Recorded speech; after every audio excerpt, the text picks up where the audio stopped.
E aí, meus amigos? Bom ou não? Cara, já viu o Dilma falando muita bobagem, mas dessa vez ele se superou, ó. Parabéns. Dilma descobriu de quem é a culpa pela fome no Brasil.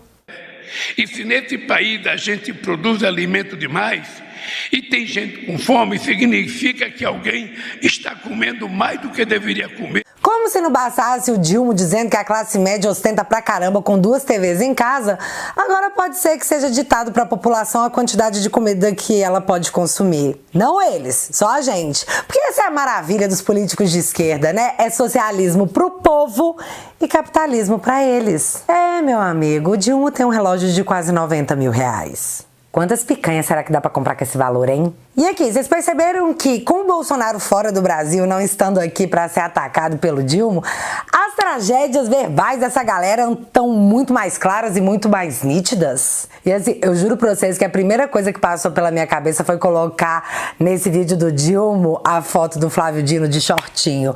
Mas eu não sou louca, né? Porque isso aí não deve nem dar cadeia, sabe? Isso aí é direto pro paredão. Então, eu vou deixar no imaginário de vocês.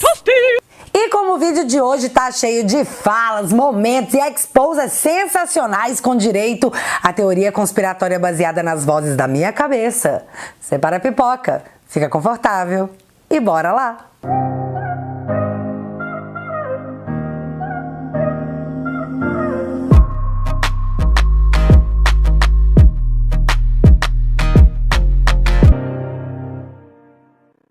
Então, já que aqui a gente tá falando de momentos maravilhosos, onde políticos abusaram do direito de falar bobagens, bora apreciar esse maravilhoso momento sentiu, que é pra isso que a gente paga a internet. Seu Zeca Dirceu, filho de Zé Dirceu, foi trocar uma ideia com André Fernandes. Bora ouvir esse diálogo maravilhoso. Que todos sejam punidos, inclusive nós estamos defendendo a tese sem anistia, enquanto alguns estão querendo passar pano para aqueles que tentaram dar um golpe. Deputado Zeca Dirceu, com todo respeito, mas é muita incoerência da sua parte falar e defender um sem anistia, quando na verdade o maior beneficiário aí da lei da anistia foi o seu pai, que se não fosse perdoado em 1979 ainda hoje estaria foragido. Mas como não vem ao caso, eu quero falar aqui da CPMI. Se não vem ao caso... Pegou fôlego. CPMI. Pegou fôlego. CPMI. Respira, Zé Dirceu. Respira, pegou fôlego. Isso aí, velho. A pessoa não se controla, né? Não se controlou. Engoliu o fôlego. Grita-se sem anistia! O filho do pai anistiado. O menino ficou nervoso de ser confrontado com sua própria hipocrisia, né? Adoro! E, gente, eu tô muito ligada que o assunto do momento é sobre a tentativa de enfiarem na sua garganta que aumentar o imposto é uma coisa boa, né? É uma coisa maravilhosa. E eu poderia fazer um videozinho aqui comentando a quantidade de asneira que essa galera do Faz o L com um pano na mão pra passar logo em seguida tá falando. Mas eu tô preparando um vídeo aqui pro YouTube aberto pra todo mundo, explicando de uma forma jamais antes explicada a questão do imposto. E nós vamos abordar tudo o que esse povo tá fazendo e falando, achando que você é só um macaquinho com o smartphone na mão. Os tempos são outros, graças a Deus. Então já inscreve aqui, deixa o sininho ativado pra você não perder esse vídeo que eu juro vai ser de utilidade pública. Ele também vai te deixar com raiva, com ranço, com coração peludo. Mas vale ressaltar que Ibovespa acumula queda de 7,45% no mês e petroleiras derrubam o índice do dia. O governo anunciou que, para reonerar gasolina e etanol, vai aumentar impostos de exportação de petróleo. Papéis da Petrobras sofreram também com redução de preços dos combustíveis. E como disse o Rafa Gloves lá no Twitter, pelo menos o mal educado saiu da presidência. E se você achou que eu ia mandar alguém fazer o L agora, você tá absolutamente certo. Faz o L. 60 dias sem picanha e contando. Então, pulando esse tema, vamos falar sobre como Bolsonaro acabou com a Lava Jato? Não, pera. UOL. CNJ acaba de sepultar a Lava Jato ao afastar o juiz Marcelo Bretas do Rio. Vamos repetir? CNJ acaba de sepultar Lava Jato. Após o Moro ter sido condenado por imparcialidade, chegou a vez do Bretas. E é para isso que muito corrupto profissional faz o L. Para ter as suas sentenças anuladas. Eu posso falar isso ou eu posso ser presa? Mas você sabe quem é super parcial? Ahá! Achou que eu ia falar do Xande, juiz, vítima e delegado, né? Claro que não, porque o Xande é hiper imparcial e eu não me atreveria a dizer o contrário porque as democracias não lidam bem com esse tipo de manifestação. Então eu vou falar do novo juiz da Lava Jato, que segundo matérias contesta a prisão do Dilma e é super crítico ao Moro e ao Dallagnol. Então, você já deve ter visto por aí que ele teria doado R$13 para a campanha do Dilma, coisa que no dia seguinte ele negou. Você também pode ter visto que ele assinava Luli 22 no sistema de justiça. E sobre isso aí, segundo o antagonista, ele não quis se manifestar. Mas a bola da vez é isso aqui. Novo juiz da Lava Jato registrou por metade do preço venda de imóvel a André Vargas. Caso envolvendo o ex-deputado petista, caçado e preso, ocorreu em 2015. Na época, Eduardo Apio alegou que o objetivo era ajudar a compradora, a esposa do seu Vargas. Vamos entender? Eduardo Apio, e eu não faço a menor ideia se é assim o nome dele, se ele achar ruim faz o L, e sim, vou usar faz o L pra toda vez que eu quiser, sabe?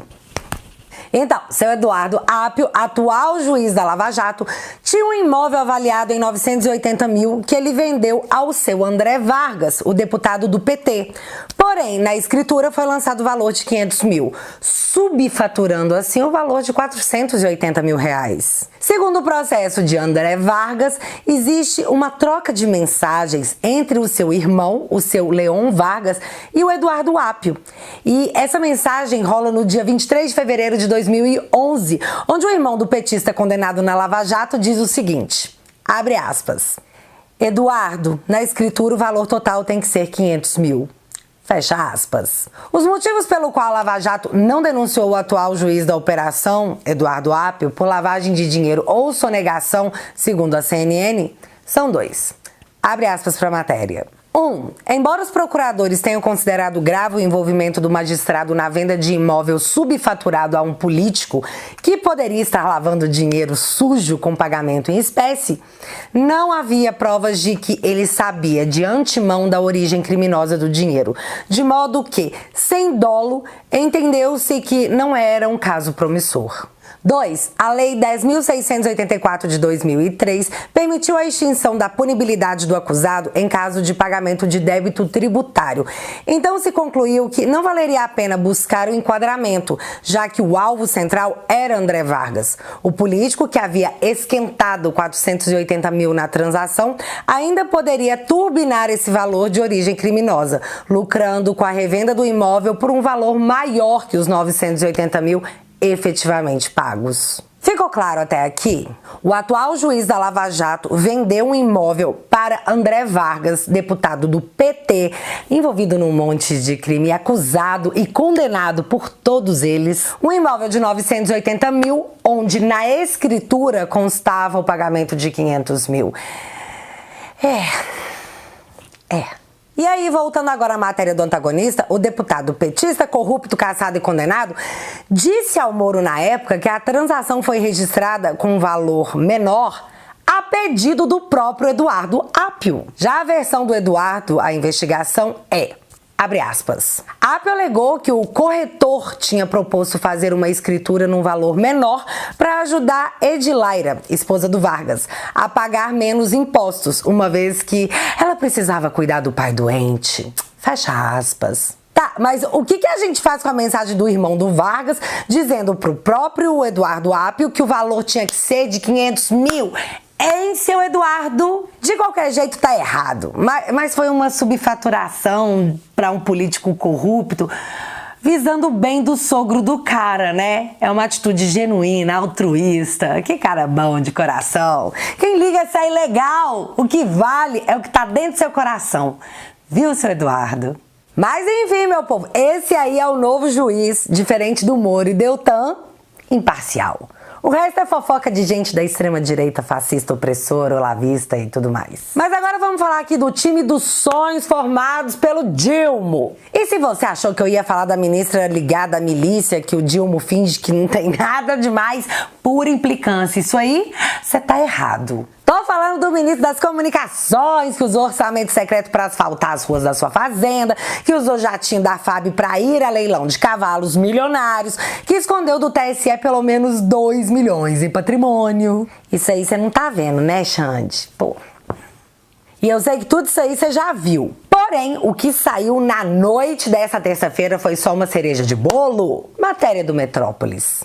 Pai de ministro das Comunicações, o ministro do Lula, não omite isso não, seu Guilherme Amado, é réu por assassinato de agiota. O pai de Juscelino Filho, ministro do Dilma, é réu na justiça por encomendar o assassinato de um agiota no Maranhão. E eu vou me limitar aqui a apenas uma cara de espanto, porque eu tô com medo de comentar qualquer coisa depois dessa informação. E o silêncio do Dilma sobre isso tudo é ensurdecedor.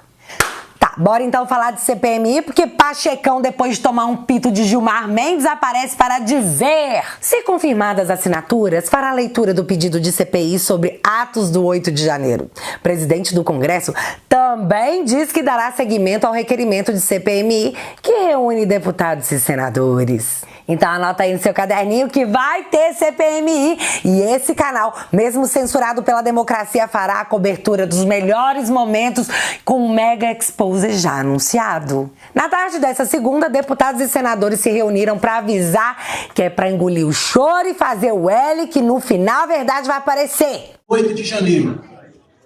Fizemos esse protocolo no dia 7 de fevereiro, na atual legislatura.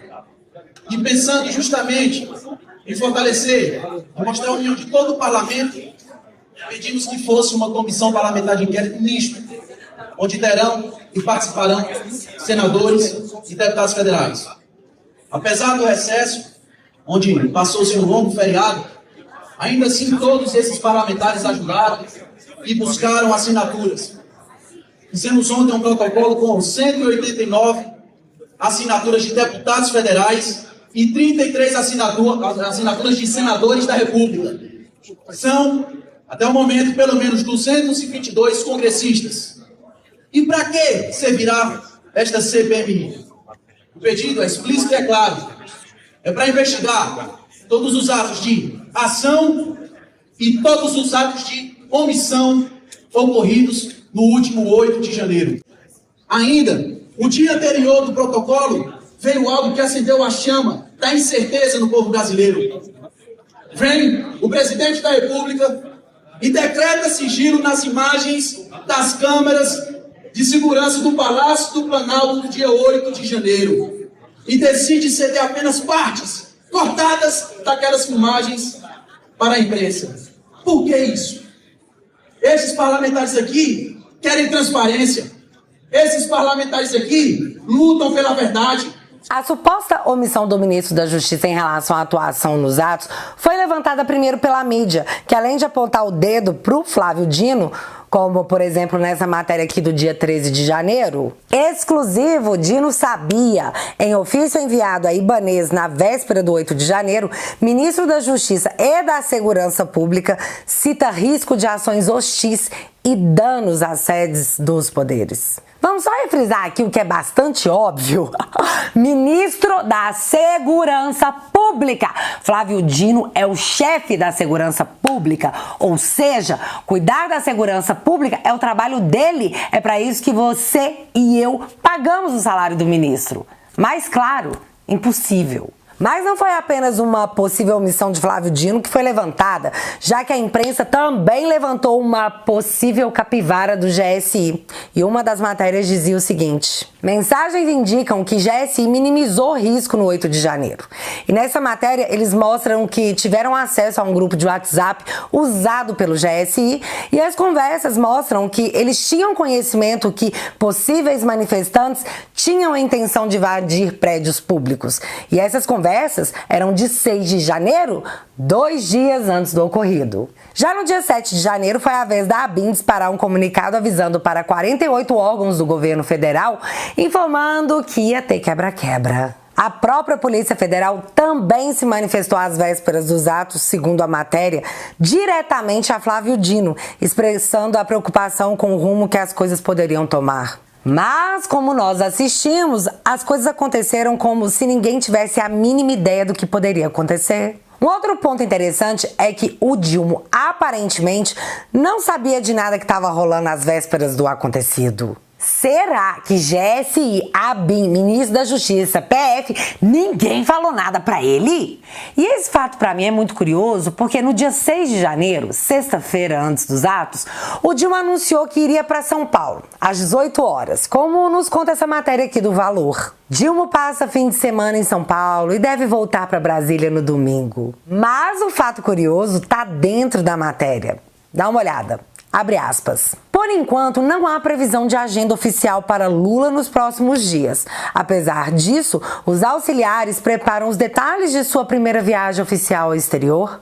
Fecha aspas. Então, na sexta-feira, dia 6 de janeiro, às 18h43, horário que a matéria foi escrita, o jornalista informa que não havia previsão de agenda oficial para o Dilma nos próximos dias lá em São Paulo. Então, o Dilma vai para São Paulo e se você acessasse a agenda oficial dele para o fim de semana, não tinha nada, nadinha. Só que no dia 7 de janeiro, à noite, após os anúncios da ABIN, do GSI, da Polícia Federal e tudo mais, que aqui vamos imaginar que o Dilma não sabia de nada, porque ele nunca sabe de nada, né? Eis que no dia 7 de janeiro, à noite, ele resolve fazer um evento em Araraquara. Eu peguei aqui as matérias que anunciavam a ida do Dilma a Araraquara e eu comecei pela Secom do Dilma, que é a Globo.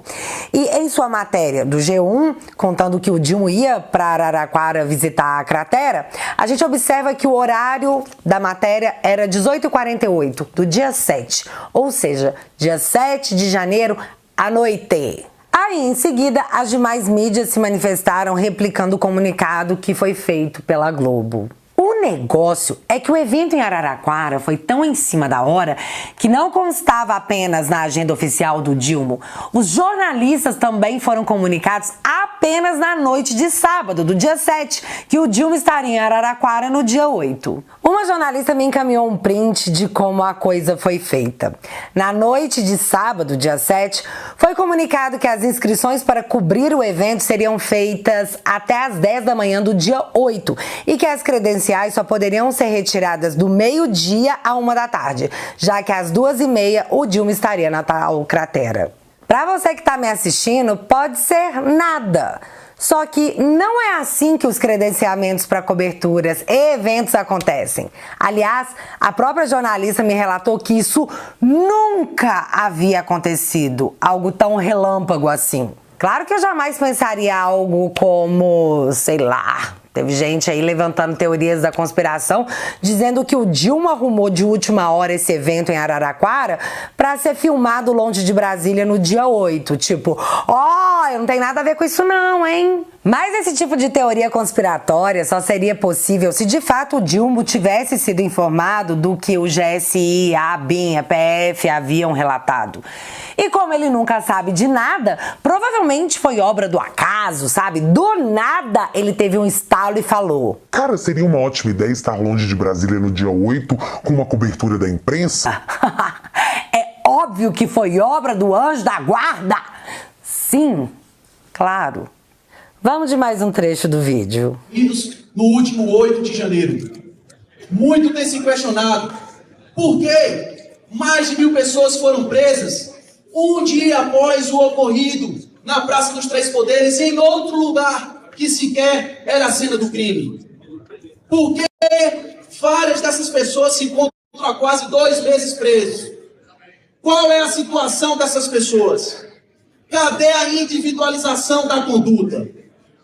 Pois bem, acontece que nós tivemos uma sucessão de atos, digamos, para eu não ser presa, controversos, vindos do ministro da Suprema Corte, como esses aqui, publicados pela própria mídia. Metrópolis. Sem defesa, extremistas presos no DF reclamam que direitos humanos são violados. Um grupo de aproximadamente 20 presos por atos antidemocráticos relata falta de assistência jurídica. Poder 360. OAB do DF pede para a STF detalhar processos contra presos em atos. Ordem diz que advogados encontram dificuldade para obter informações e apela para direitos humanos diante de superlotação. CNN, a OAB pede que presos em atos criminosos no dia 8 de janeiro sejam transferidos para cadeias fora de Brasília. De acordo com a OAB, o aumento abrupto nos números de detentos no complexo penitenciário da Papuda causou aumento no número de atendimentos de saúde, de escoltas, de atendimentos de advogados e de outras rotinas carcerárias. Poder 360. Alexandre de Moraes proíbe visitas a presos do 8 de janeiro. Em despacho enviado à Justiça do DF, ministro do STF afirma que só o seu gabinete tem autorização para permitir visitas. E prisão indiscriminada de extremistas preocupa, diz Nunes Marques, ministro do STF. Afirma que prisões pelo 8 de janeiro exigem identificação precisa e individualização de condutas. E aí vocês lembram que eu citei que o Gilmar Mendes deu um pito no Pacheco no início do vídeo, né? Eu falei isso pra vocês. O que rolou foi que o ex-protagonista do STF, porque não é mais, Gilmar, seu Xande tomou seu lugar, lute por ele, deu 10 dias para que Pacheco respondesse o porquê não abriu a CPI, já que com o número de assinaturas atingidos, ela é aberta automaticamente de forma obrigatória. Gente, isso rolou na segunda durante o dia. Ou seja, vai ter CPMI graças ao Gilmar Mendes e é assim que o mundo não gira, ele capota. Sabendo que a Câmara já tinha um interesse maroto em jogar no ventilador dentro do Congresso, supostos, e sim, eu tenho que dizer, supostos para não ser presa, abusos do magnânimo, do nada uma série de benevolências começaram a acontecer. Presta atenção. Alexandre de Moraes, do STF, mandou soltar 137 pessoas acusadas de participar dos atos do dia 8 de janeiro. E essa matéria, ela tá desatualizada, porque já são 173. Num dia proíbe visita, no outro libera quase 200 pessoas, quando fica sabendo que vai rolar uma CPI que colocou um alvo naquela cabecinha careca maravilhosa. Mas também, Moraes autoriza restituição de bens do ex-comandante da Polícia Militar do Distrito Federal. Ministro Xande considerou informações da PF de que as informações necessárias sobre o ato do dia 8 já havia sido extraída. Moraes libera perfis do PCO nas redes sociais. Partido de extrema esquerda havia chamado o ministro do STF de... Deus me livre de repetir isso aqui, viu? Misericórdia. Cê é louco! Repetir eu não repito não, mas vocês podem ler aqui o que era. Então, Xande impôs medida cautelar que proíbe a sigla de promover desinformação. Seu magnânimo, deixa eu te falar um negócio.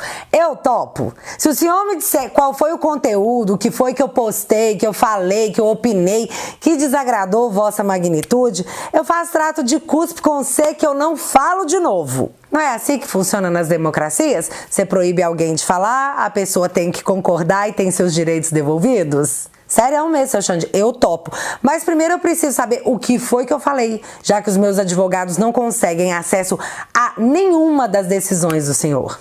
Mas tá topado, viu? Pacote PCO, quero, só pra constar. Mas, nessa terça-feira, também rolou uma reviravolta muito doida no meio militar.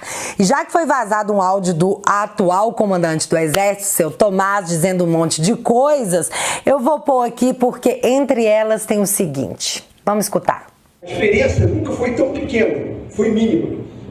Mas, aí o cara fala assim, pô, general, mas teve fraude. Nós participamos de toda a fiscalização, fizemos relatório, fizemos tudo. Constatou-se fraude? Não. Então eu estou falando para vocês, porque eu estou falando, podem acreditar tudo falando. Teve fraude? A gente constatou fraude? Não. Ah, mas tinha coisa que a gente não pôde ver? Sim. Tinha coisa, por exemplo, ver o código-fonte era possível? Não. Por que não era possível? Porque ia levar uma montanha de tempo. Tá? Agora, esse mesmo processo eleitoral que elegeu o atual presidente, e que não elegeu o ex-presidente, ele foi o mesmo processo eleitoral que elegeu majoritariamente um Congresso conservador. Elegeu majoritariamente governadores conservadores. Não dá para falar com certeza que houve qualquer tipo de irregularidade. Infelizmente foi o resultado que a maioria de nós, para a maioria de nós, foi indesejado, mas aconteceu. Havia um entendimento do comandante em chefe do governo, que era comandante em chefe das Forças Armadas, que era presidente da República, de que não era para mexer, que aquilo ali era legítimo, não teve nenhuma intercorrência de ninguém para nada, ninguém se manifestou, Justiça não se manifestou, Ministério Público não se manifestou, não teve nada. Ninguém pediu para tirar. E ficou lá, né? Certo? Eu falei de 1º de novembro até 31 de dezembro. Por que eu falei isso? Porque de 1º de janeiro até o dia 8 de janeiro, quem era o outro governo? É o atual governo. E de 1º a 8, qual foi a ordem que foi recebida para tirar? O pessoal na frente do quartel? Nenhuma. Não teve ordem. Então, porque a expectativa era que o movimento ia naturalmente ele ia se dissolver. O mais engraçado é que esse áudio tem mais de 1 hora de duração. E ele começa a conversa dizendo que não é pra ninguém gravar ele, que ele confiava em todo mundo que tava ali. E pá! Foi gravado exposto. Parece que o senhor tá meio embaixo com a galera, hein, seu Tomás? Muito triste uma coisa dessa, né? Mas logo após a divulgação desse áudio, nos deparamos com a seguinte matéria. Moraes atende PF e STF julgará militares que atuaram no 8 de janeiro. Ou seja, Alexandre decidiu que ele, Xande, já que ele é ministro do STF, vai poder julgar os militares. Mas eu já acostumei com esse tipo de matéria. Você ainda não? E assim, eu não pude deixar de lembrar dessa situação. STM, Supremo Tribunal Militar, diz que a ação contra Alexandre de Moraes é inconstitucional. Ministro do STM entendeu que a corte não tem competência para julgar ministro do STF. Mas o Alexandre acha que tem para julgar vocês. Situação chata, né? Tá, mas voltando aqui ao assunto da abertura das CPMIs, o Pacheco chamou Dona Tigresa, que também atende às vezes por Soraya, pra dizer que ela vai ter que recolher as assinaturas de novo, porque as que ela apresentou são da legislação passada. Então, com o da CPMI não vai ter esse probleminha, né, seu Pacheco, já que as assinaturas são desse pleito, fresquinhas, novinhas em folha. E a galera anda levantando que esse movimento do Pacheco pode ser para que alguns senadores retirem a assinatura da CPI, da CPMI, sabe? Ela seja melada. Jacques Wagner nega a pressão do governo contra a CPI do 8 de janeiro. Não vale a pena gastar energia, disse líder da gestão Lula no Senado. E o antagonista apurou que há sim orientação do governo pela retirada de assinaturas. E dentro da matéria, o próprio Jacques Wagner diz que não tem nada disso não, Dilma não tá pedindo pra galera retirar a assinatura, nada loró disso aí. Mas ele mesmo tinha assinado o requerimento da Tigresa, só que ele mudou de ideia, diz que não vale a pena gastar energia nisso aí, né? Seu Jacques Wagner, então acho que o senhor devia fazer assim. Na CPMI o senhor não participa e fica descansando, fechou? Poupa energia. Mas apesar da negativa do seu Jacques Wagner, o antagonista afirma que tá rolando uma tentativa de boicote sim e que eles apuraram, então tá tudo confirmado. E essa informação do antagonista bate com a matéria da Veja que diz: governo e aliados intensificam ações para minar CPIs sobre o 8 de janeiro. Para Planalto, comissões do Congresso sobre atos golpistas serviriam como palanque para a oposição contra eventuais erros de ministros, como Flávio Dino. Então, eu acho que eles até vão tentar melar o negócio, mas a regra é clara, vai ter que abrir. Aguardando ansiosa as cenas dos próximos capítulos. E galera, o meu canal segue censurado pela democracia sem que eu saiba do porquê. É aquela coisa que acontece o tempo todo em tempos democráticos, né? Então já compartilha esse vídeo com os grupos, porque quem tem o link consegue assistir. E pra você que ainda não entrou pra família, o que me dá uma mega moral, já que há mais de um ano esse canal também foi desmonetizado pela democracia, onde eu sigo sem saber o porquê. No www.teatualizei.app você encontra conteúdos exclusivos, como um novo documentário explicando nos mínimos detalhes o que é o BNDES e o que ele faz com o nosso dinheiro. Vale a pena separar a pipoca. Então, se você puder, entra pra família. E desde já eu agradeço de coração. O link eu vou deixar fixado aqui no primeiro comentário. Ah, e já que a democracia também censurou o meu Instagram do canal, eu criei um pessoal. Então segue lá pra gente ficar mais pertinho. É o @BárbaraPessoalOficial. Tudo junto. O resto é fake. E agora eu quero saber de você. Essa CPI no Senado, tá otimista? Tá pessimista? Me conta aqui nos comentários que eu quero saber. Vai ter CPMI? Eu acho que vai. Se você ainda não é inscrito aqui no meu canal, meu amigo, se inscreve e deixa seu like. Porque você já sabe, acontecendo alguma coisa de relevante ou irrelevante, a gente volta. Beijos, galera. Fui!